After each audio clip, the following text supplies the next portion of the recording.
Kalau dalam syariat Allah Subhanahu wa taala termasuk dalam tazkiyatun nafs, pensucian jiwa itu, kalau seseorang tidak berlebih-lebihan pada yang halal, makanan halal, minuman, tapi tidak boleh berlebih-lebihan. Karena Allah mengatakan makan dan minum, tapi wala tusrifu, jangan berlebih-lebihan. Jadi sesuai dengan kadar kebutuhan saja. Sampai Nabi SAW memberikan gambaran saking berkahnya makanan dan minuman yang Allah berikan kepada kita ini, kita sebenarnya makan sedikit saja, itu sudah cukup untuk seharian kita hidup. Tidak usah berlebih-lebihan. Makanya kata Nabi SAW dalam sebuah hadis yang lain, wahai anak Adam, cukuplah kamu mengkonsumsi makanan yang bisa membuat tulang belakangmu berdiri tegak. Artinya secukupnya. Jadi supaya tidak terlalu banyak mengantuk, tidak jadi malas, tidak menumpuk penyakit dan segala macam, maka kita harus menjaga masalah ini. Dan puasa hadir sebagai salah satu solusinya. Puasa hadir sebagai salah satu solusinya. Karena dia akan mentraining kita untuk tidak sering makan. Kita disuruh bertahan dari azan subuh sampai azan maghrib untuk tidak makan dan minum. Itu kan berarti ada training. Apalagi kalau Ramadan, sebulan penuh kita dibiasakan seperti itu. Dan saking luar biasanya keberkahan dalam hidup kita ini, sampai-sampai kita buka puasa dengan sebutir kurma, 2 butir kurma, dengan segelas air putih atau teh hangat, itu udah membuat kita cukup kuat kok. Sampai sholat tarawih pun selesai kita masih bisa ya beraktivitas. Makan pun mungkin sehari sekali. Saya malah kalau Ramadan sehari sekali makan. Itu sudah cukup banget gitu ya. Ini tergantung bagaimana persepsi di benak kita. Kita selalu makan, saya harus makan sehari 3 kali. Bahasa saya harus makan sehari 3 kali ini, berarti seakan-akan dia kurung dirinya di bingkai kehidupan yang dia buat sendiri.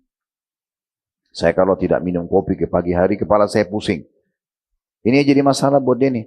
Padahal sebenarnya, jangan persepsi seperti ini. Jangan buat bingkai kehidupan yang kita kurung diri kita sendiri di situ. Ada susu, ada air putih, ada teh, ada apa saja minum, mudahin aja. Saya kalau tidak makan 2 piring, saya nggak akan kenyang. Ini jadi masalah. Ya. Padahal sebenarnya dia makan beberapa sendok udah cukup buat dia. Kan dia sendiri yang tanamkan persepsi itu. Saya kalau tidak nikah sama orang ini saya gila. Nanti gila benar. Padahal sebenarnya judulnya orang sama. Ibu-ibu sini semua depan saya, depan kami ini, walaupun beda casing, beda muka, beda paras wajah, postur tubuh, warna kulit, jenis rambut, apalah. Semuanya mungkin sukunya berbeda, tapi judul induknya perempuan. Sama. Laki-laki juga begitu. Saya sama bapak-bapak semuanya mungkin berbeda casingnya. Itu untuk menunjukkan kemahakuasaan Allah menciptakan berbeda alis, berbeda mata, berbeda kulit dan segala macam. Tapi judul induknya laki-laki. Gak jadi nikah sama ini, nikah sama yang lain selesai. Jangan jadi beban gitu ya. Saya kalau tidak tidur di rumah saya gak bisa tidur. Gimana caranya? Di rumah mertua, di masjid, di hotel, tidur saja biasa. Namanya tidur, kan judulnya tidur. Kan gitu. Jadi jangan kadang-kadang kita buat diri kita ini terkurung di bingkai kehidupan yang kita buat sendiri. Karena sebenarnya tidak ada masalah. Allahu Rabbi wal Islamu dini wa Muhammadan Rasulullah. Bismillah, Assalamualaikum warahmatullahi wabarakatuh. Alhamdulillah, tidak pernah berhenti lisan kita selalu mengucapkan 2 susunan kata-kata mulia ini, yaitu Alhamdulillah. Karena kedua susunan kata ini Allah Subhanahu wa taala telah menjadikannya sebagai kalimat bersyukur atau berterima kasih. Dimulai dari miliaran sperma yang telah Allah izinkan dituangkan dari ayah kita semuanya, lalu kitalah yang terpilih lahir di muka bumi ini dengan segala macam fasilitasnya. Apakah itu yang ada di tubuh kita sendiri, dari mata bisa digunakan untuk melihat, telinga mendengar, lidah dan bibir untuk mengucap dan mengecap, tangan menjamah, kaki melangkah, dan segala macam sistem yang luar biasa dalam tubuh kita, dari sistem pencernaan, kemudian pertahanan, dan segala macam hal. Kemudian juga di luar kita, atau tubuh kita ini cukup banyak, adanya kedua orang tua yang merawat kita dari kecil, adanya udara, oksigen yang bisa dihirup sehingga bisa membuat kita hidup, air, api, tanah, dan segala macam hal. Semua itu Allah Subhanahu wa taala ciptakan buat kita, termasuk menciptakan diri kita sendiri untuk mengabdi kepadanya. Kembali kami ingatkan surah Az-Zariyat, surah nomor 51 ayat 56, akad yang paling dasar sekali Kenapa kita semua ada di muka bumi ini? Wa ma khalaqtul jinna wal insa illa liya'budun. Kata Allah SWT, aku tidak ciptakan jin dan manusia kecuali murni hanya untuk mengabdi atau beribadah kepadaku. Memang kita diciptakan, saudaraku seiman, untuk sholat, untuk puasa, untuk zakat, untuk majelis ilmu, untuk bakti sama orang tua, jenguk orang sakit, dan semua perintah-perintah kebaikan dalam agama. Dan kita dilarang untuk melakukan pelanggaran-pelanggaran.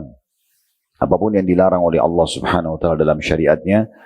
Dan juga tentunya perintah ini dipelajari untuk dikerjakan, sementara larangan itu dipelajari untuk dijauhi. Dan ini adalah bentuk syukur kita kepada Allah Subhanahu wa Ta'ala. Makanya Ibnu Qayyim rahimahullah mengatakan, termasuk bersyukurnya seorang hamba kepada Tuhannya pada saat dia kembali kepada tujuan utama dia diciptakan. Dia menggunakan semua fasilitas ini di atas ketundukan dan kepatuhan kepada Allah Subhanahu wa Ta'ala. Maka kita bersyukur alhamdulillah, termasuk pada siang ini kita berkumpul semuanya untuk menjalankan salah satu tujuan kita diciptakan. Selain sholat duhur tadi berjamaah di rumah Allah Subhanahu wa Ta'ala, ini kita juga hadir dalam majelis ilmu untuk mempelajari apapun yang Allah Subhanahu wa Ta'ala perintahkan kepada kita. Semoga Allah ikhlaskan niat dan jadikan ini sebagai tambahan amal soleh kita yang memberatkan timbangan nanti pada hari kiamat. Allahumma amin. Selanjutnya kita panjatkan salam hormat kita kepada manusia yang telah membawa kepada kita syariat Allah Subhanahu wa Ta'ala, sebaik-baik suri tauladan, dan juga orang yang telah disempurnakan jalur nasabnya, fisiknya, ilmunya, dan seluruh risalah langit ditutup dengan diutusnya manusia terbaik ini. Mengucapkan salam hormat kepadanya sekali akan dibalas dengan 10 salam dari Allah Subhanahu wa Ta'ala. Maka jadilah sosok muslim yang setelah memuji Allah alhamdulillah selalu mengucapkan salawat dan taslim kepada Nabi besar Muhammad sallallahu alaihi wa ala alihi wa sahbihi wasallam. Melanjutkan bedah kita yang biasa kita bedah tentunya, seingat saya sebulan sekali ada, ditulis oleh Dr. Ahmad Mustafa Mutawalli hafizahullah dengan judul terjemahan kunci sukses di alam kubur. Dan sering kami ingatkan untuk diri kami dulu, kemudian Bapak Ibu sekalian, tentang memang adanya kehidupan di alam kubur itu. Kalau kita lewat di kuburan-kuburan yang sering kita lewati, dari rumah kita menuju ke aktivitas kita dalam keseharian, apakah ke sekolah, ke kantor, ke lembaga-lembaga, ke pasar, apa saja tujuan kita, maka biasanya tidak asing kita melewati kuburan-kuburan tersebut. Orang cerdas adalah orang yang melihat gundukan tanah itu dengan batu nisan, ada sosok manusia di dalamnya yang sama seperti kita sebelumnya. Mereka juga lahir dari rahim seorang wanita, melalui proses bayi, anak-anak, kemudian seperti umumnya anak-anak berharap untuk bisa bermain, makan sepuasnya, minum sepuasnya, dan segala macam, tinggal dipandu oleh orang tuanya. Setelah itu kemudian mulai remaja, punya angan-angan ingin berumah tangga, ingin punya income, sampai akhirnya berumah tangga, berubah statusnya dari bujang, gadis menjadi, tentunya dari pejaka dan gadis menjadi suami ataupun istri. Kemudian beronjak lagi ke status selanjutnya ayah dan ibu, dan akhirnya berubah status menjadi kakek dan nenek, ujungnya adalah meninggal dunia. Semua ini proses sama. Dan Allah SWT mengatakan, وَلَنْ تَجِدَ لِسُنَّةِ اللَّهِ تَبْدِيلًا. Kalian tidak akan pernah temukan dalam sistem yang sudah Allah buat itu perubahan-perubahan. Oleh karena itu kita ambil pelajaran.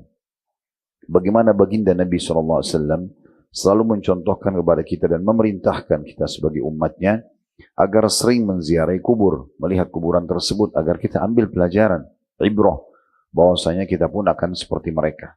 Jangan penyesalan-penyesalan yang terjadi pada mayit-mayit yang ada di kuburan itu terulang juga pada kita nanti penyesalannya, karena kurangnya amal saleh atau menganggap remeh, tidak sibuk mengisi waktu-waktu dia selama di dunia ini dengan apa yang telah Allah ciptakan dia, yaitu beribadah dan mengabdi kepada Allah, dan malah sebaliknya sibuk dengan pelanggaran-pelanggaran yang dilarang oleh Allah yang sangat dekat dengan konsekuensi hukuman. Maka jangan sampai kita tidak ambil pelajaran. Di kuburan itu dijelaskan oleh Nabi SAW hanya 2 keadaannya. Menjadi taman dari taman surga karena keimanan dan amal soleh, dan itu akan membawa kepada kebahagiaan abadi sampai ke surga nanti. Karena Uthman bin Affan mengatakan ini adalah awal alam akhirat, kuburan maksudnya. Siapa yang selamat darinya, dia pasti akan selamat setelahnya.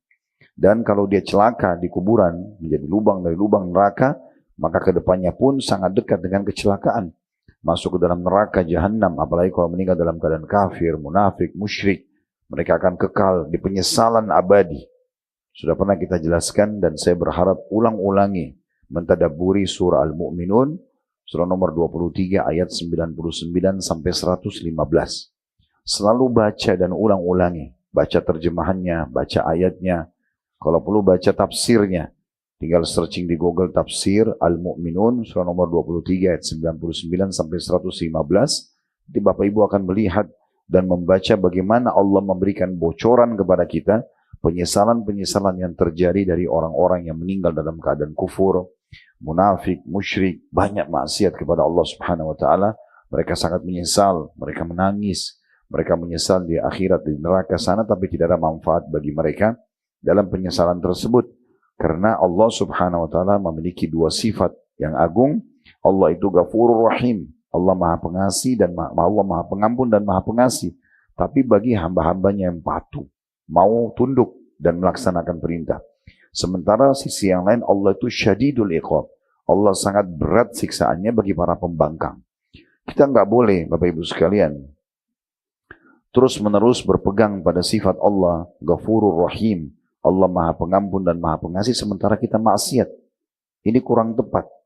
Karena kalau orang selalu mengatakan, tidak apa-apalah saya berzina, tidak apa-apalah saya riba, tidak apa-apalah saya berbohong, tidak apa-apalah saya tidak sholat.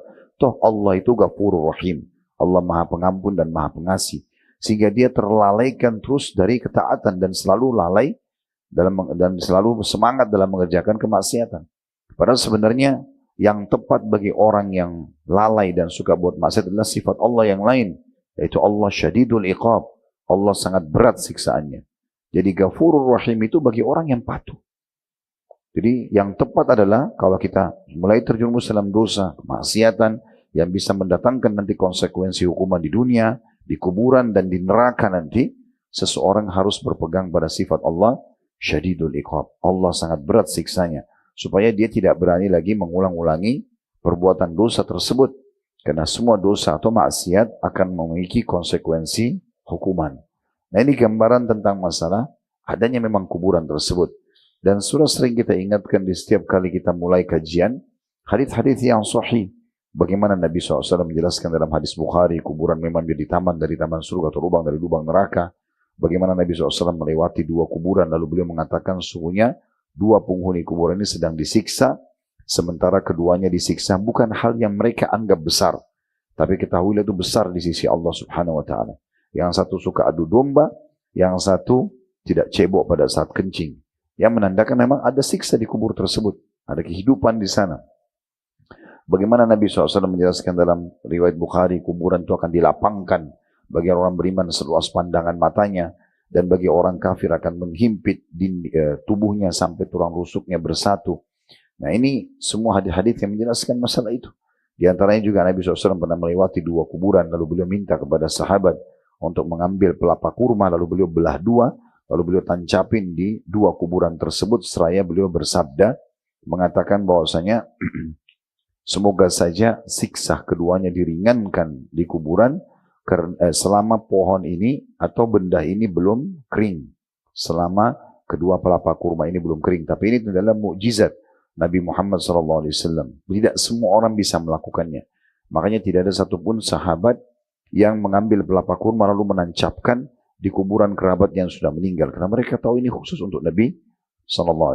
Ini sekaligus kita ingatkan, karena saya pernah temukan ada beberapa dai kita menyampaikan kalau bolehnya ya, menancapkan pohon ataupun bunga-bungaan di kuburan dengan berharap itu bisa menjadi pengampunan atau peringanan siksa bagi orang yang di kuburan. Padahal sebenarnya ini khusus untuk Nabi SAW. Makanya tidak ada sahabat yang melakukan itu karena mereka tahu mereka tidak mampu untuk melakukan hal tersebut. Ini khusus untuk Nabi SAW. Dan sekian banyak tentunya dalil berhubungan dengan masalah adanya kehidupan di kuburan. Maka sebelum datang waktu itu, Bapak Ibu sekalian, sebelum penyesalan datang, maka selamatkan diri kita, karena hanya kita yang bisa menyelamatkan diri kita sendiri. Sibuklah detik demi detik, waktu demi waktu yang Allah berikan yang sangat terbatas ini, karena pasti akan ada ajal atau batas akhirnya dengan ketaatan-ketaatan kepada Allah SWT. Selalu kerjakan dari ketaatan yang wajib kewajiban kepada kewajiban yang lain, atau sunnah kepada sunnah yang lain, atau sunnah ke wajib atau wajib ke sunnah. Sibuk saja dari situ, ya. Dan jangan pernah mengiyakan godaan syaitan. Toh kamu tadi sudah hadir di majelis ilmu, sekarang rehat, saatnya untuk dengarin musik, saatnya untuk bermaksiat kepada Allah. Ini keliru, ya. Ini sangat keliru. Harusnya selalu dari ketaatan kepada ketaatan yang lainnya. Kita sudah menjelaskan dan sampai di kunci sukses di alam kubur yang ke-8 pada kesempatan yang lalu tentang masalah sholat. Dan sudah panjang lebar kita jelaskan tentang masalah sholat. Dan saya sudah bahasakan pada saat itu, Bapak Ibu sekalian, bahwasanya saya tidak tahu apa alasan penulis di sini di poin 8, poin 9, dan poin 10 mereka atau beliau tidak menjelaskan dalil satupun. Padahal sebenarnya poin-poin ini sangat penting. Makanya sholat kita mendatangkan syarah atau penjelasan di pertemuan kita yang lalu, panjang lebar dari referensi-referensi yang lain. Nah begitu juga di poin ke-9, kunci sukses selamat dari siksa kubur. Yang ke-9 yaitu masalah puasa, juga sama, beliau tidak mendatangkan satu dalil pun. Maka kita akan insya Allah mendatangkan dari referensi yang lain. Begitu juga pertemuan yang akan datang insya Allah tentang kiat yang ke-10 selama dari siksa kubur, yaitu masalah zakat, juga belum ditemukan ada dalil yang ditulis oleh penulis. Baik, kita akan bicara tentang masalah kiat ke-9 selamat atau sukses selamat dari siksa kubur, yaitu masalah puasa. Teman-teman sekalian, biasa banyak orang di antara kita begitu disebutkan puasa, pikiran dia langsung ke Ramadan. Padahal sebenarnya puasa itu bukan hanya di bulan Ramadan. Tapi puasa dalam Islam cukup banyak. Walaupun yang diwajibkan adalah puasa di bulan Ramadan. Sisanya umumnya sunnah. Kecuali Bapak Ibu punya puasa nazar. Ya, nazar itu misalnya mengatakan kalau penyakit saya sembuh saya akan puasa. Kalau anak saya lulus diterima di kuliah misalnya atau di satu universitas maka saya akan puasa misalnya. Atau kalau anak saya sembuh atau ini atau itu maka dia hubungkan dengan saya akan puasa 3 hari. Nah ini namanya puasa nazar. Kalau berhasil maka dia wajib untuk menunaikannya. Ya, ini tentunya juga puasa yang dekat pada masalah kewajiban. Puasa ini sebenarnya manfaatnya sangat banyak sekali. Saya akan coba bacakan untuk Bapak Ibu sekalian apa yang ditulis oleh Syekh Abu Bakar Jazair rahimahullah dalam kitab Minhajul Muslim beliau di bab puasa lengkap. Karena saya setelah melihat bahasa beliau sederhana, mudah difahami dan sudah mencakup semua yang kita harapkan dari bahasan tersebut. Namun sebelum saya bacakan dari definisi puasa, dari keutamaan puasa itu sendiri, dari ragam puasa, ada puasa yang wajib, ada puasa yang sunnah, ada yang puasa dimakruhkan, ya, ada puasa yang diharamkan, maka semua ini kita akan coba memberikan juga gambaran terlebih dahulu. Kalau ada hadis Nabi SAW yang berbunyi, sesungguhnya tidak ada yang lebih buruk, ya, atau bejana yang lebih buruk yang diisi oleh manusia dibandingkan perutnya. Makna hadis ini, Bapak Ibu sekalian, adalah bagaimana seseorang bisa mengontrol makanan dan minuman yang masuk. Bukan hanya sekedar halalan dan thayyibah, dibolehkan dan berkualitas. Tapi juga dia harus menambah poin ketiga, kuantitasnya. Jadi jumlah makanan dan minuman yang masuk itu harus dikontrol. Tidak boleh lost control dalam masalah ini.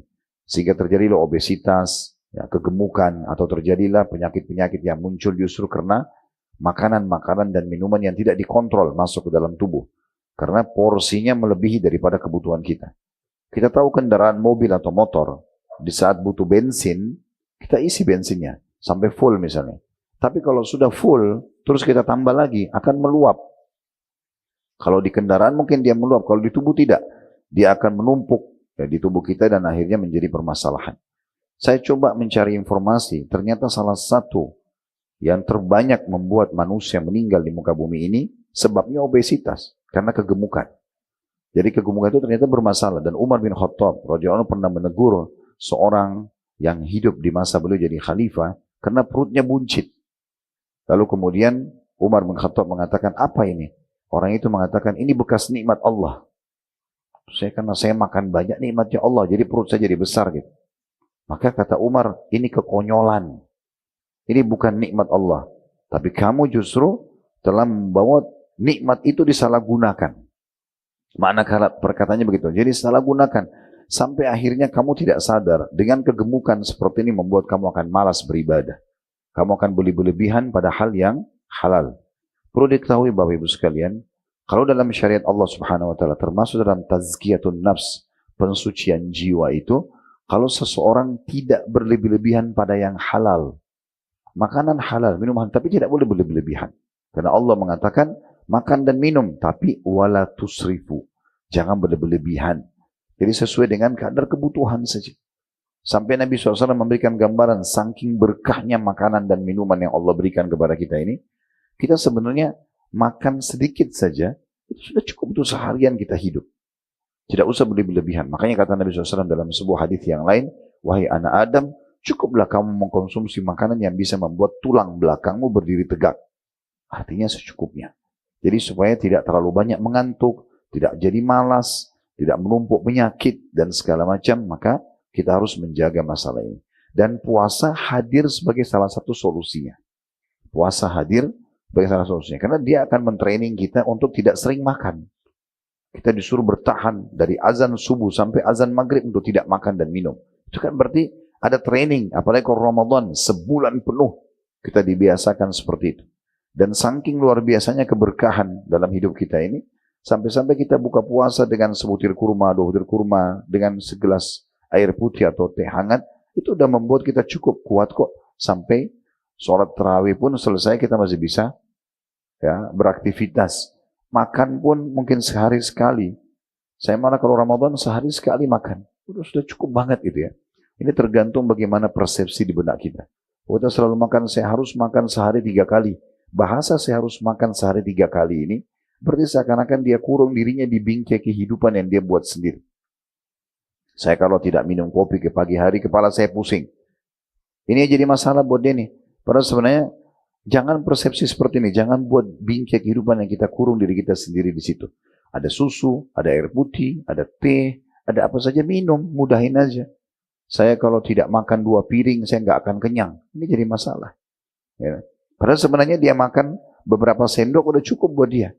Kan dia sendiri yang tanamkan persepsi itu. Saya kalau tidak nikah sama orang ini saya gila. Nanti gila benar. Padahal sebenarnya judulnya orang sama. Ibu-ibu sini semua depan saya, depan kami ini, walaupun beda casing, beda muka, beda paras wajah, postur tubuh, warna kulit, jenis rambut, apalah. Semuanya mungkin sukunya berbeda, tapi judul induknya perempuan.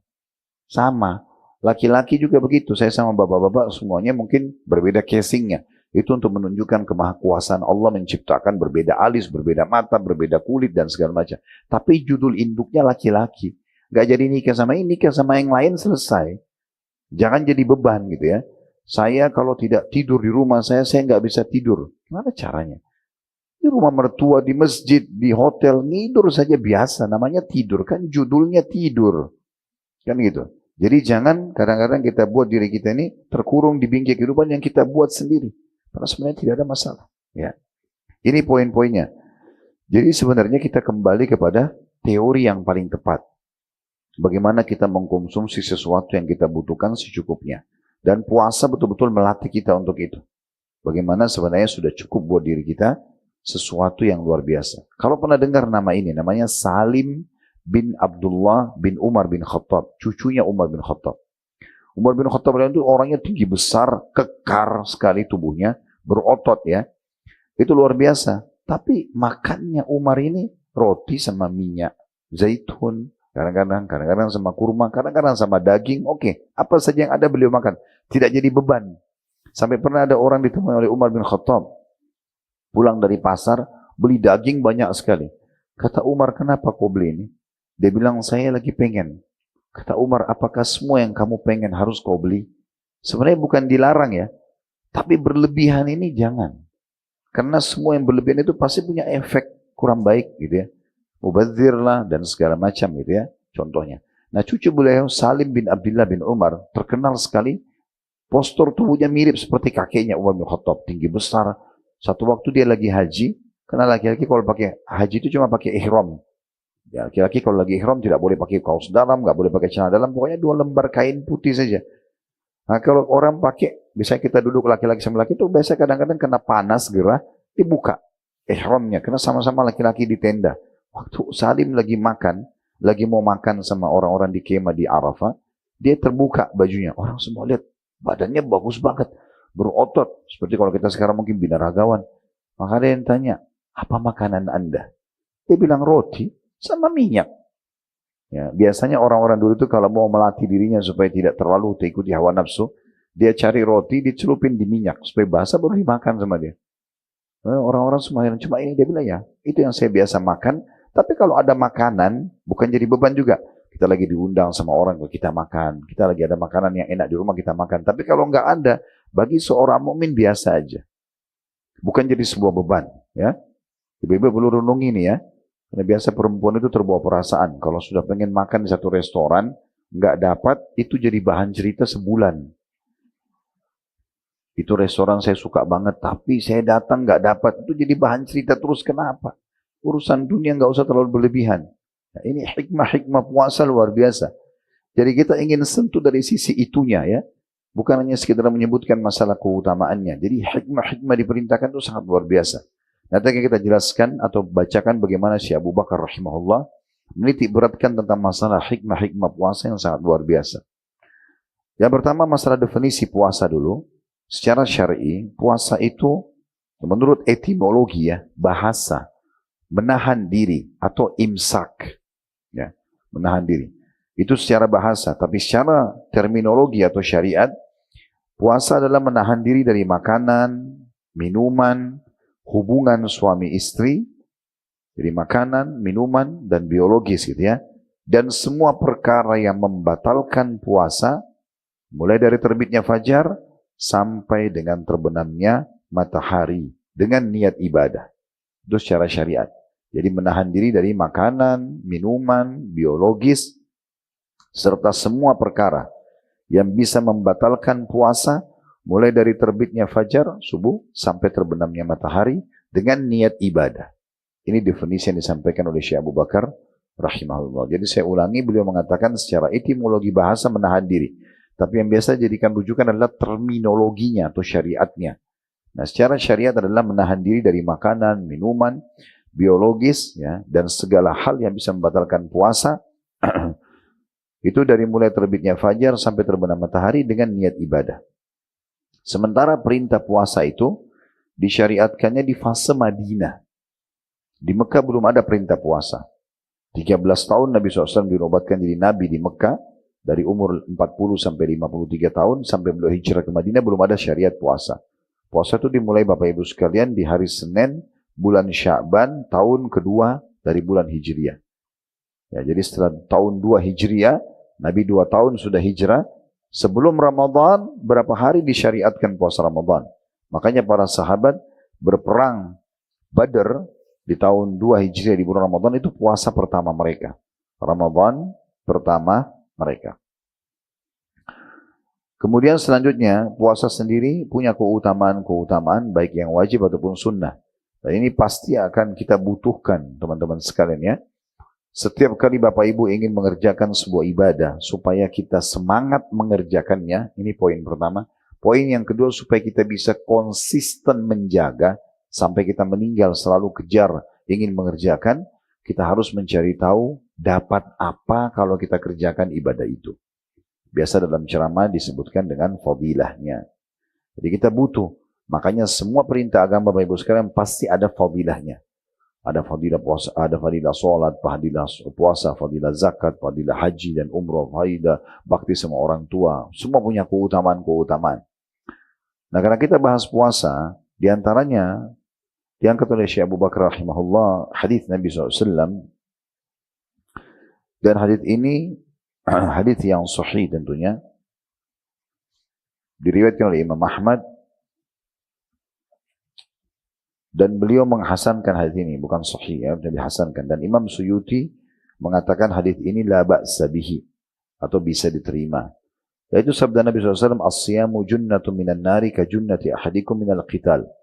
Ketahuilah, puasa itu adalah perisai yang terbaik dari neraka, sebagaimana perisai salah seorang di antara kalian untuk berperang. Nah, hadis yang serupa ini cukup banyak disebutkan oleh Al-Mundhiri rahimahullah.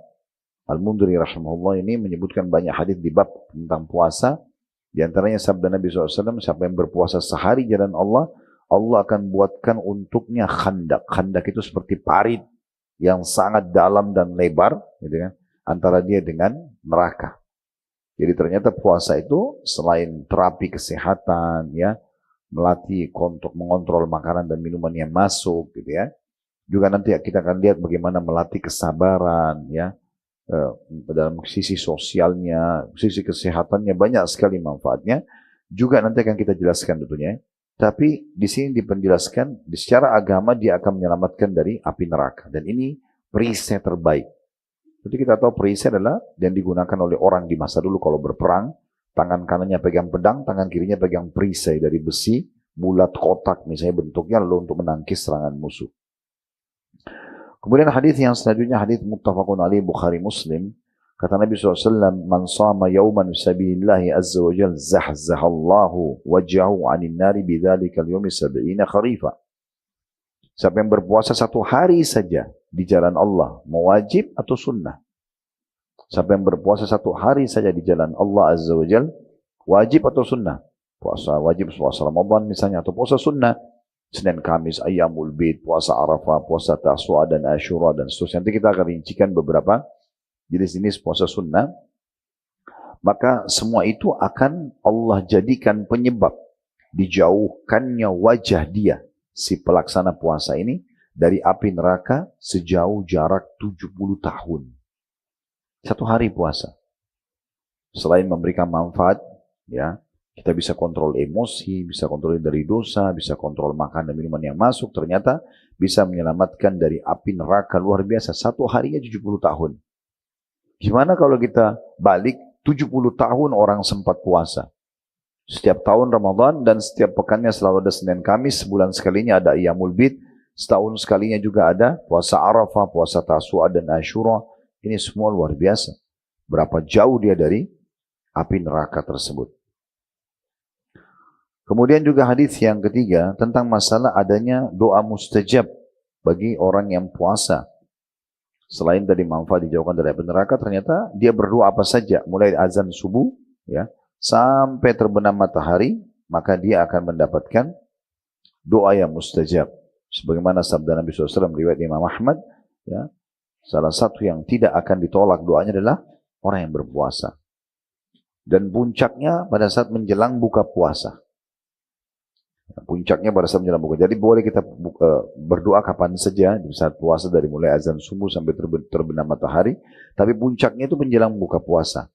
Ya. Sesuai dengan sabda Nabi SAW, Inna lis-shaimi 'inda fitrihi da'watun la turad. Sesungguhnya orang yang puasa itu mempunyai doa yang tidak akan ditolak saat ia berbuka atau akan berbuka. Hadis riwayat Ibnu Majah dan juga Al-Hakim mensahihkannya. Cuma dalam poin ini saudaraku seiman, berdoa itu sebelum buka puasa, ya. Misalnya beberapa setengah jam sebelum buka puasa, 1 jam itu kita berdoa, itu yang paling tepat, ya. Kalau sudah azan, tepatnya berbuka puasa. Baca bismillah, lalu kemudian mulai dengan sunnah Nabi SAW itu dimulai dengan rutab. Rutab itu kurma basah, ya. Dikatakan dalam riwayat kalau Nabi SAW tidak memiliki rutab, beliau pindah ke tamarat, butir-butiran kurma yang kering, ya, atau selain kurma yang basah. Dan kalau tidak ada baru hasawat min ma, atau beberapa teguk air putih. Lalu beliau sholat maghrib, ya. Jadi seperti susunannya begitu. Memang pertama buka puasa walaupun kita haus, coba makan kurma dulu, walaupun 1 butir, gitu ya. Jadi ini kurmanya yang basah karena sudah ada kandungan airnya. Kemudian kalau tidak ada baru kurma yang mungkin tidak basah atau kita basahkan biasa kering. Kemudian baru kalau tidak ada air. Atau kalau kita mau gabungkan keduanya, oke. Yang penting bismillah tangan kanan kurma dulu kemudian baru minum air. Setelah minum air baru kita baca doanya zahabaz zama'. Telah hilang dahaga itu. Wabtallatil uruq. Telah basah semua urat-urat. Wa thabatal ajri insyaallah, dan semoga pahala dicatatkan oleh Allah Subhanahu wa taala. Kemudian selanjutnya ini saya ingatkan kenapa? Karena ada orang pas azan masih sibuk berdoa. Sehingga lewat waktu buka puasanya. Ini keliru juga, ya. Karena kata Nabi SAW, manusia tetap dalam keadaan baik selama mereka menyegerakan buka puasa dan menerlambatkan sahurnya. Azan langsung buka puasa. Habis itu sholat, baru makan berat kalau mau makan setelahnya. Dan sahur justru makin dekat dengan azan subuh makin baik. Nah seperti itu sabda Nabi SAW.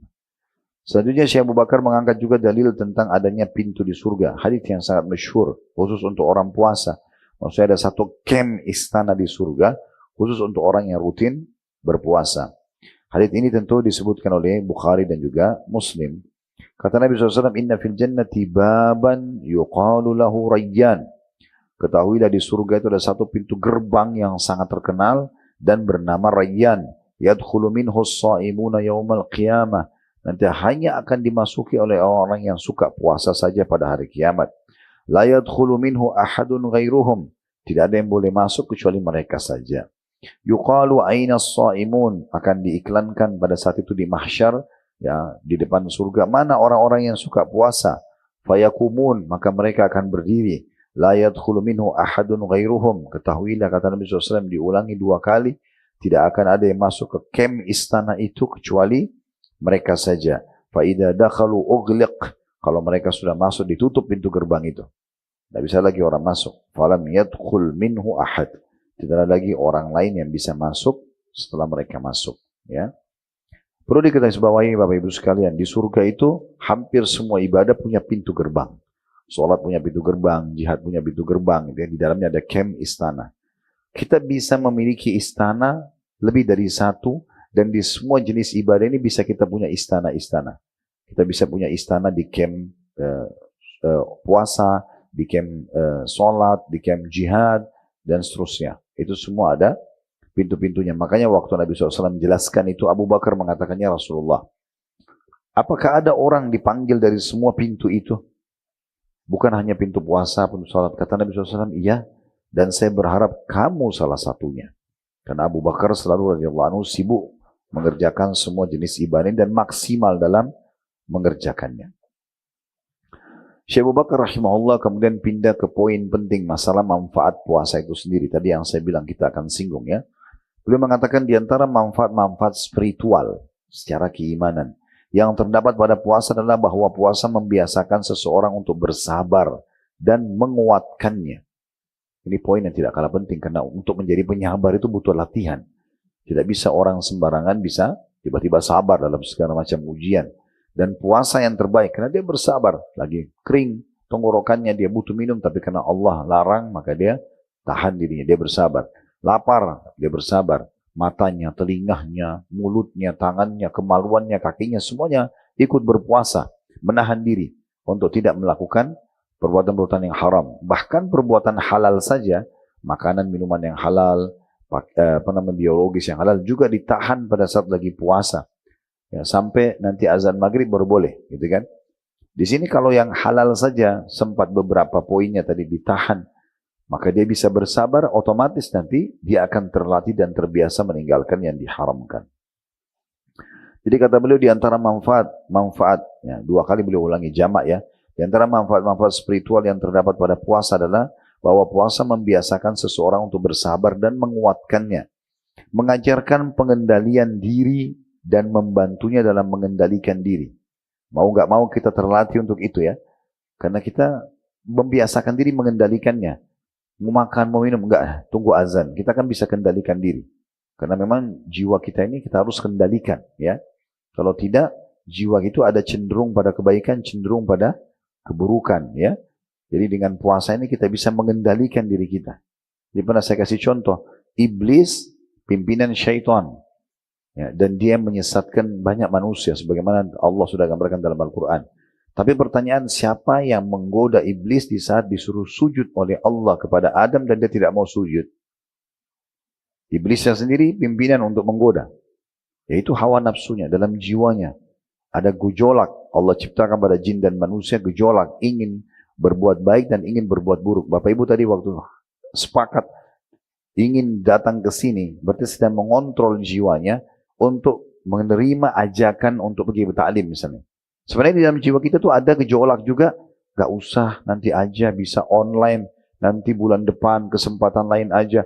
Lalu setan tunggangi bisikan jiwa itu dengan beberapa program lainnya. Misalnya masak aja, urus anak aja, atau apa aja gitu-gitu supaya kita ya, tergoda. Nah seperti itulah ya.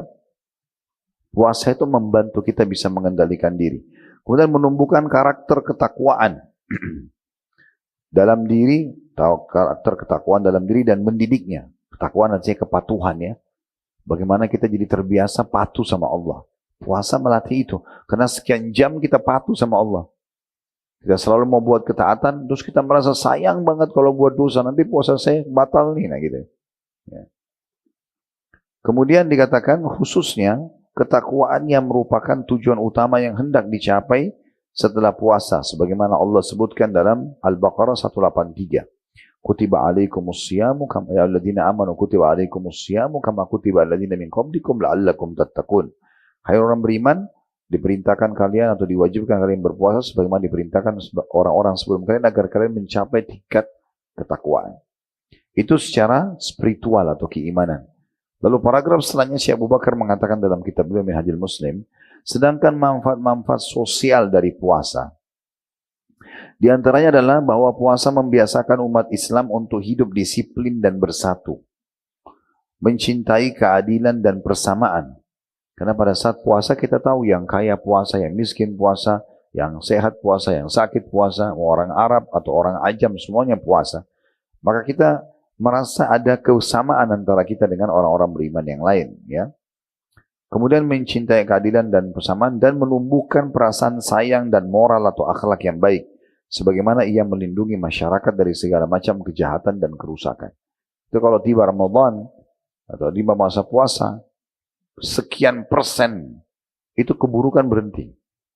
Ya, umumnya orang berhenti ya melakukan dosa. Sayangnya mereka banyak yang tidak ambil pelajaran setelah Idul Fitri kembali dalam kemaksiatannya. Padahal tadinya sudah masuk dalam zona aman ketakwaan, tinggal mereka menjaga sampai ajal datang, itu akan aman. Tapi sebagian mereka tidak, malah juga pintu kemaksiatan, pelanggaran setelah puasa. Dia tidak ambil pelajaran. Sayang sekali. Dari segi kesehatannya, kata beliau, di antara manfaat-manfaat puasa untuk kesehatan adalah puasa membersihkan usus-usus. Ya, karena tidak semua makanan bisa langsung dikelola oleh usus kita. Kalau kita lebih dalam mempelajari secara medis, kita akan temukan banyak sekali jenis-jenis makanan juga yang kalau masuk itu butuh waktu yang cukup lama. Ada yang harian, ada yang bulanan bahkan, ya, baru bisa dikelola oleh usus kita karena beratnya bobot kandungan yang ada di makanan tersebut, apakah bahan kimianya, pengawetnya dan seterusnya. Puasa itu akan membantu karena sudah tidak ada yang masuk di usus kita sekian jam, maka mau nggak mau dikelola makanan tersebut, ya. Begitu juga dengan menumpuknya lemak itu, mungkin teman-teman yang biasa olahraga tidak asing, dia pasti akan digunakan kelebihan lemak itu pada saat tidak ada asumsi yang masuk gitu ya untuk energi kita. Kemudian memperbaiki lambung, membersihkan badan dari sisa makanan dan kotoran, serta dapat meringankan tubuh dari himpitan kegemukan dan berat badan karena lemak.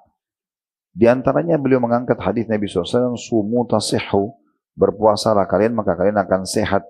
Ini beliau katakan di pundurnya diriwayatkan oleh Ibnu Sunni dan Abu Nuaim dan As-Suyuti menghasankan hadis ini. Walaupun sebagian ulama masih ada yang menanggapi tentang kesahihan hadis ini ya, tapi beliau sengaja mengangkat kalau ada juga ulama yang menghasankannya. Dalam masalah ini ada satu pengalaman yang pernah digambarkan oleh seorang pengusaha besar di Saudi, Bapak Ibu sekalian. Jadi orang ini tidak mau puasa Ramadan. Orang kaya raya di Saudi. Dan uniknya, dia setiap mau tiba Ramadan, kalau sudah bulan Sya'ban, supaya nggak kena hukum Ramadan, tidak ada orang yang menasihatin dan mengingatkan dia, dia sengaja liburan sama keluarganya ke Eropa, ke Amerika, akhir Sya'ban. Nanti bisa berhujjah, kan musafir, Ramadan bisa nggak puasa. Jadi dia sengaja lahirkan, itu kisah nyatanya. Setiap tahun begitu. Mungkin setelah 10 tahun dia berjalan, Allah Subhanahu wa Ta'ala uji dia dengan penyakit. Penyakit ini sering kambuh di perutnya, perasaan kram di perutnya, tapi nggak diketahui sebabnya. Jadi selalu kalau muncul itu dia sudah nggak bisa tahan lagi karena kesakitannya dan mengambil waktu sekian lama dari masa hidupnya gitu. Dia berobat sana sini sama segala macam ya, atau spesialis, dokter, resep obat, semua sudah dicoba, nggak bisa sembuh-sembuh. Dan uniknya dalam setiap hari selalu muncul di jam-jam tertentu yang teracak. Dan kemudian di saat teracak, karena dia teracak jadi nggak sempat ke dokter lagi untuk ngecek juga. Kadang-kadang muncul jam 3, kadang-kadang muncul jam 5, kadang-kadang muncul tengah malam, nggak jelas. Ya kan? Sehingga dokter pun pada saat di endoskopi, di segala macam lah, USG, tidak ada. Nggak ditemukan masalahnya. Hingga cerita, dia rupanya datang ke salah satu dokter Katolik di Jerman. Nah, begitu ceritanya ya. Sebenarnya orang Katolik ini dokter itu sudah lama mau masuk Islam. Tapi dia kebetulan nunggu, apa nih yang bisa gitu, dia mau terpicu untuk syahadat. Dia mau sesuatu yang besar, dokter ini. Kuasa Allah pertemukan sama orang ini. Dokter lihat nama-nama dokter yang pernah dia konsultasi. Ini dokter-dokter dunia, sudah profesor semua di bidangnya. Resep vitaminnya, resep obat, segala macam itu sudah yang terbaik. Gak ada lagi generik-generik, ini semuanya yang asli, yang bagus. Yang kualitas paling bagus. Juga sama. Hanya dia bilang gini, kebetulan waktu itu mau Ramadan, di tahun ke-11. Kata si Katoliknya ini, dokternya, saya mau berbagi dengan kamu. Kamu Muslim kan? Dia bilang ya. Setahu saya dalam Islam, karena dia sudah lama belajar Islam, tapi dia belum masuk Islam. Nanti ini sekaligus jadi penyebab dia masuk Islam gitu. Jadi dia bilang, setahu saya dalam agama kamu kan ada puasa tuh. Ramadan sebulan. Sekarang berhentikan semua obat ini, berapa hari mau Ramadan masuk, coba kamu terapi puasa. Lakukan puasa itu 1 bulan. Orang ini tiba-tiba tersentuh kuasa Allah. Allah kalau kasih hidayah orang itu, sentuhnya kadang-kadang kita nggak masuk akal kita ya.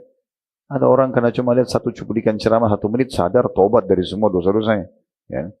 Ada juga orang sebaliknya, dia satu cuplikan buruk, maka rusak hidupnya. Na'udzubillah. Jadi Allah kalau berikan hidayah itu luar biasa. Ya. Maka dia pun pulang, dia terapi kesehatan. Subhanallah, semenjak dia niat puasa Ramadan, sebulan pun nggak pernah kambuh kram perutnya. Setelah Idul Fitri, ya, di akhir Ramadan dan Idul Fitri, dia nyatakan taubat nasuha kepada Allah SWT, dan dia bersedekah sekian banyak harta dia di jalan Allah, dan dia kembali ke Jerman, dan dia ucapkan kepada dokter tersebut, terima kasih Anda sudah mengajarkan saya tentang perintah agama saya. Terus terang saya selama 10 tahun tidak pernah puasa perintah agama. Tapi setelah Anda ingatkan, Allah ingatkan melalui lisan Anda, maka saya pun jadi puasa. Maka dicek betul orangnya tidak sakit lagi, karena itu dokternya malah syahadat.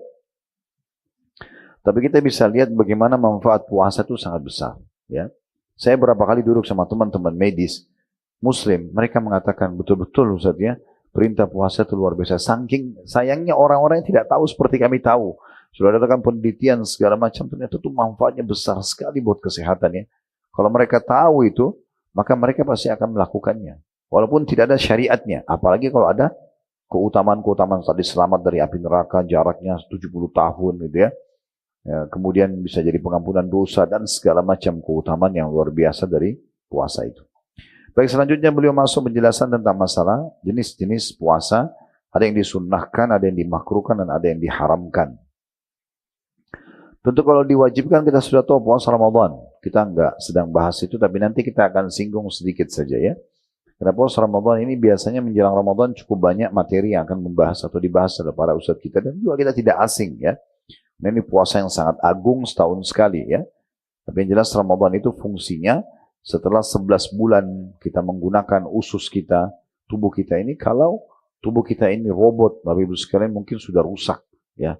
Karena panas, dingin, asam, pedas semuanya masuk ya. Apalagi kita di Indonesia Masya Allah tidak kurang dengan kuliner ya. Dan kaya sekali dengan karbohidrat yang luar biasa gitu ya. Jadi sudah nasi digoreng lagi dan ya, jadi pakai minyak gitu. Tambah nasi sama mie, semuanya karbo sama-sama. Ini luar biasa itu. Jadi banyak banget. Saya kalau ketemu sama teman-teman saya di luar negeri, terutama di Saudi, mereka lagi hidangkan misalnya buah pisang. Saya bilang ini di Indonesia kita goreng. Hah? Pisang kamu goreng gitu. Dia kaget pisang bisa digoreng pakai minyak. Dia nggak tahu kalau itu makanan sehari-hari kita itu ya. Dia belum tahu lagi ada kerupuk, ada apa. Ya, hampir semuanya serba digoreng gitu. Hal kita tidak bicara itu. Baik, kita masuk. Belum mulai dengan puasa-puasa yang disunnahkan, tidak asing. Belum mulai, ini mulai karena urutan buku Syekh Abu Bakar, maka saya baca.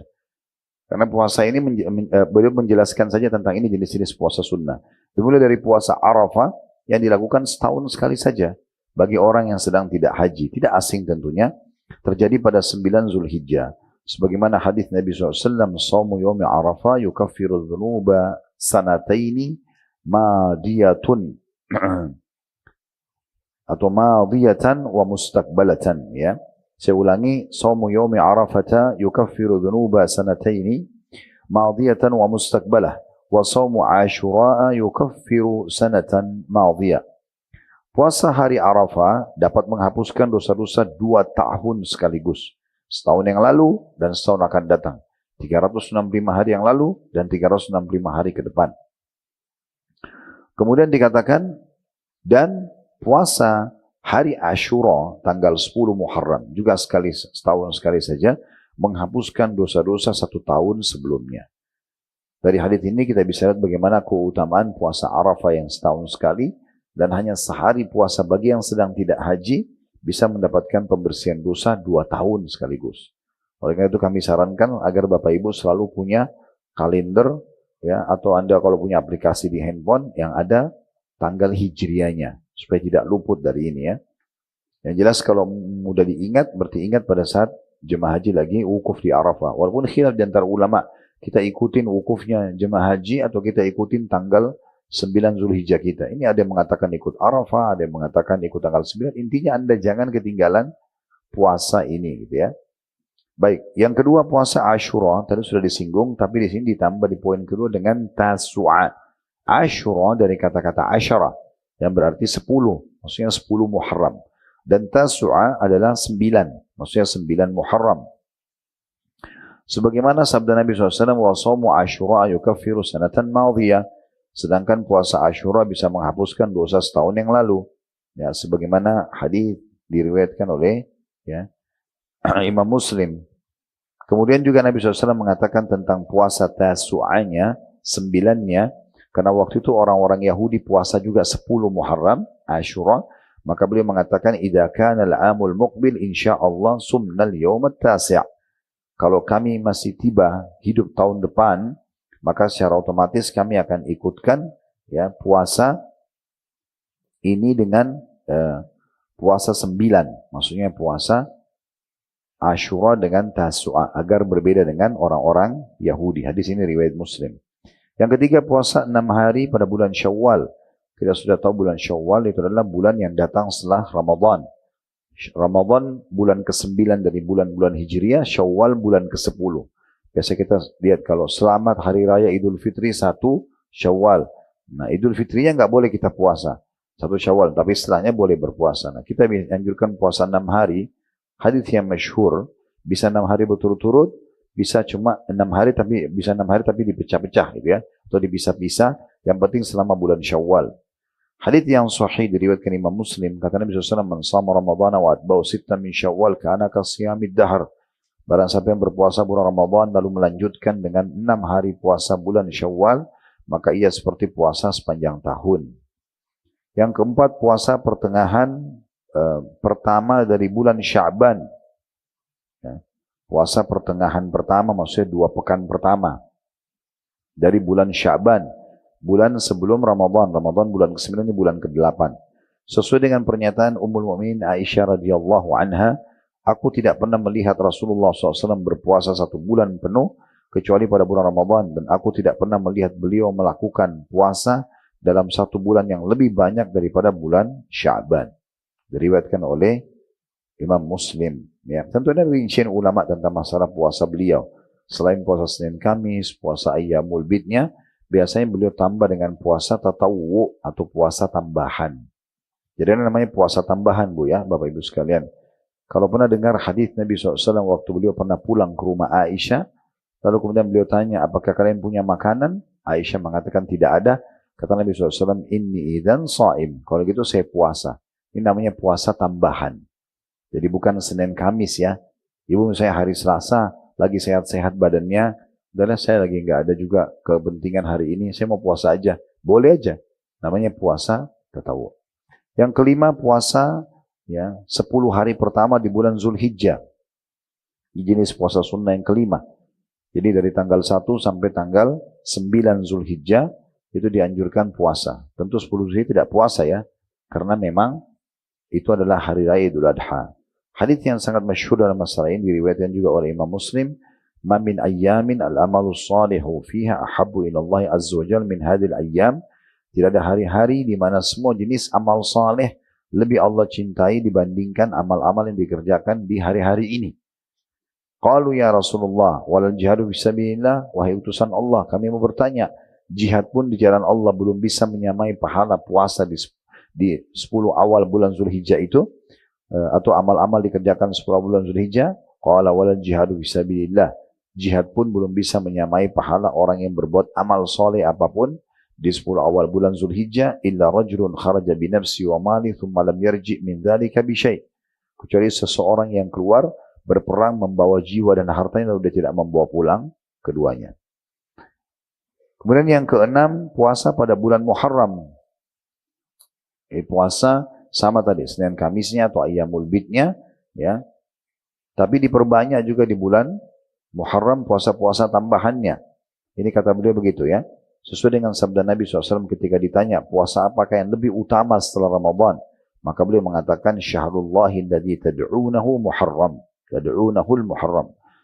Bulan Allah yang kalian sebut dengan bulan Muharram. Ini adalah puasa yang paling afdal dikerjakan setelah puasa Ramadan.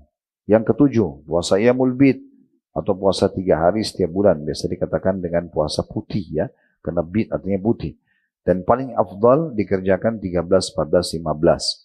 Sesuai dengan pernyataan sahabat Nabi yang mulia Abi Dzar radhiyallahu anhu, beliau mengatakan, amarana Rasulullah SAW an nasuma min asy-syahri 3 ayyamil bid.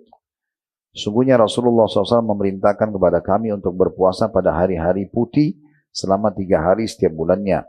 13 wa 14 wa 15. Tanggal 14, 13-nya, 14 dan 15-nya. Wa qala hiya ka shaumid dahr. Kata Nabi SAW, dan dia pahalanya sama dengan puasa setahun penuh.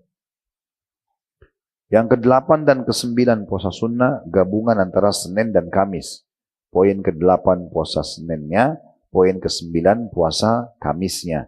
Karena biasa kita tahunya puasa Senin Kamis digabung, karena dia ini kayak partner, ya, walaupun berdiri sendiri ya. Misalnya Bapak Ibu sempat puasa Senin, tidak sempat puasa Kamis, nggak masalah. Ya. Jadi tidak harus partner, nggak harus orang puasa Senin harus Kamis juga. Tapi kalau kita gabungkan keduanya itu jauh lebih afdal. Sesuai dengan riwayat menyebutkan bahwasanya Nabi SAW selalu mengerjakan Senin Kamis. Dan pada saat ditanya hal tersebut, beliau mengatakan, innal a'mala tu'radu kullu itsnaini wa khamis fayagfirullahu likulli muslimin, ya. Au likulli mu'minin illa al-mutahajiraini fayaqul akhirhuma. Sesungguhnya perbuatan-perbuatan itu diperlihatkan pada Allah, dilaporkan pada Allah pada hari Senin dan Kamis. Lalu Allah mengampuni setiap muslim atau setiap mukmin, kecuali 2 orang yang saling memutuskan persahabatan, bertengkar. Allah berfirman kepada para malaikat, tundalah mereka berdua ini. Dalam riwayat lain, tundalah mereka hatta yastaliha, sampai mereka baikan. Hadis riwayat Ahmad dengan sanad yang sahih. Yang ke-10, puasa 1 hari atau berbuka puasa sehari, biasa dikenal dengan puasa Daud. Sesuai dengan sabda Nabi SAW, ahabbus siyami ilallahi siyamu Daud. Puasa yang paling Allah cintai adalah puasa Daud. Wa ahabbus salati ilallahi salatu Daud. Dan salat yang paling Allah cintai adalah salatnya Daud. Kana yanamu nisfahu wa yakumu thuluthahu wa yanamu sudusahu. Wa kana yasumu yawman wa yuftiru yawman. Dan Nabi Daud itu tidur setengah malam, lalu bangun 1/3 malam, dan tidur lagi 1/6 malamnya. Dan puasa 1 hari, dan berbuka puasa 1 hari. Hadis ini diriwayatkan oleh Bukhari dan juga Muslim. Yang ke-11, puasanya bujang dan gadis, ya. Ini khusus yang belum mampu menikah, sementara mereka merasa ada gejolak syahwat, maka puasa bisa membendung itu. Sesuai dengan sabda Nabi SAW, man istata'a al-ba'ata falyatazawwaj fa inna aghaddu lil basari wa ahsanu lil farj wa man lam yastati' fa alayhi bis-shaum fa innahu lahu wija'. Ya.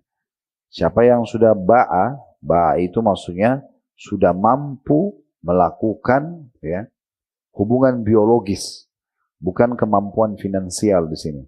Si laki-laki sudah siap melakukan biologis, menumpangkan spermanya, lalu dia berikan hak istrinya, kemudian juga siap menjadi ayah kalau istrinya hamil. Si perempuan juga sudah siap melayani kebutuhan biologis suaminya nanti, siap hamil dan punya anak, itu namanya ba'ah. Siapa yang sudah punya ba'ah maka menikahlah. Karena dia akan lebih menundukkan pandangan dari yang haram dan menjaga kehormatan. Sedang bagi orang yang tidak mampu atau belum mampu melangkah menikah, hendaklah ia berpuasa karena sungguhnya hal itu dapat menjadi perisai baginya atau penolong baginya. Hadis riwayat Bukhari. Sekarang kita pindah ke puasa-puasa yang dimakruhkan. Boleh puasa tapi lebih baik tidak puasa, gitu ya. Yang pertama, puasa Arafah bagi orang yang melaksanakan wukuf. Karena adanya larangan Rasulullah SAW untuk berpuasa di hari Arafah bagi orang yang berada di Arafah itu sendiri. Semua disebutkan riwayat Abu Daud dan juga Al-Hakim, dan Al-Hakim mensahihkannya. Artinya kalau Bapak Ibu lagi haji, wukuf di Arafah, tidak dianjurkan puasa. Tapi kalau ada orang puasa, hukumnya makruh. Dia tidak berdosa, puasanya nggak batal, tapi dia kehilangan pahala. Karena memang pahala di sini maksudnya pahala mengikuti sunnah Nabi SAW ya. Sebenarnya pahala puasa tetap dapat, tapi dia kehilangan peluang untuk mendapatkan keafdalannya gitu ya. Yang kedua, yang dimakruhkan puasa pada hari Jumat secara khusus 1 hari saja. Sesuai dengan sabda Nabi SAW, Inna yawmal jum'ati idukum fala tasumuhu illa an tasumu qablahu au ba'dahu. Sesungguhnya hari Jumat itu adalah hari raya bagi kamu sekalian. Maka janganlah kamu berpuasa pada hari itu kecuali disertai dengan puasa sebelumnya atau sesudahnya. Ya. Ini hadis diriwayatkan oleh Al-Bazzar dengan sanad jayyid atau boleh diterima. Ya. Dan juga disebutkan, hadis ini disebutkan oleh Bukhari Muslim. Hadis ini adalah hadis yang sahih. Artinya hari Jumat jangan ibu, puan, bapak puasa sendiri, dia berdiri sendiri. Kecuali diikuti Kamis sebelumnya, atau atau Sabtu sesudahnya gitu ya. Kayak misalnya orang mau bayar utang Ramadan misalnya ya, jangan dia puasa Jumat saja. Beda kalau misalnya pas kena Ayyamul Bid, Jumat, Sabtu, Ahad itu lain. Ya sudah, karena ada perintahnya. Ini kalau lagi tidak ada perintah di hari itu, maka Jumatnya dimakruhkan kalau puasa sendiri. Yang ketiga, puasa Sabtu juga secara khusus terpisah, hanya Sabtu saja. Sesuai dengan sabda Nabi SAW, la tasumu yawmas sabti illa fi mafturida alaikum wa in lam yajidu ahadukum illa liha'a inabin aw 'uda syajaratin falyadmadhu. Janganlah kamu berpuasa pada hari Sabtu kecuali puasa yang diwajibkan atas kamu sekalian. Kalau pas Ramadan kena itu lain ya. Jika seseorang di antara kamu tidak mendapatkan apapun selain kulit anggur atau cuma ranting pohon kecil, maka hendaklah dia mengunyahnya. Maksudnya untuk batalin puasanya. Kalau dia sedang puasa Sabtu saja. Kecuali diikuti tadi sehari sebelumnya, Jumatnya, ya, atau sehari sesudahnya. Yang keempat, puasa pada akhir bulan Sya'ban. Sebagaimana sabda Nabi SAW, ya. Idam tasafa Sya'banu fala tasumu. Kalau sudah tiba pertengahan atau akhir ya, mencapai mulai pertengahan sebenarnya Sya'ban, maka janganlah kalian berpuasa. Kalau pernah dengar ini, hadis ini memang sering dibahas oleh para ulama, riwayat Abu Dawud, Tirmidzi, Ibnu Majah ya. Kalau Nabi SAW itu biasanya kalau bulan Sya'ban, kalau sudah lewat Ayyamul Bid, 13, 14, 15, nah mulai 16 ke atas beliau sudah tidak puasa. Di bulan Sya'ban ya. Karena sepanjang tahun sudah puasa gitu ya. Dan beliau mengatakan ada catatan di sini, hukum makruh menjalankan puasa pada hari-hari yang telah disebutkan di atas tadi adalah makruh tanzih atau belum sampai level derajat haram. Belum sampai pada derajat haram. Tapi lebih kehilangan pahala karena lebih menghilangkan keafdalannya ya. Sedangkan makruh puasa pada hari-hari yang akan disebutkan selanjutnya adalah makruh tahrim atau makruh tapi sudah sampai pada level dilarang. Yang pertama, puasa wisal. puasa wisal. Sebenarnya dia makruh, tapi bisa masuk kepada dosa pengharaman, yaitu berpuasa selama 2 hari atau lebih tanpa berbuka sama sekali. Misalnya orang puasa sampai azan maghrib, dia harusnya buka puasa, dia nggak buka puasa, dia tahan sampai besok. Itu namanya puasa wisal, ya. Nabi SAW melarang, selain bersabda, la tuwasilu, ya.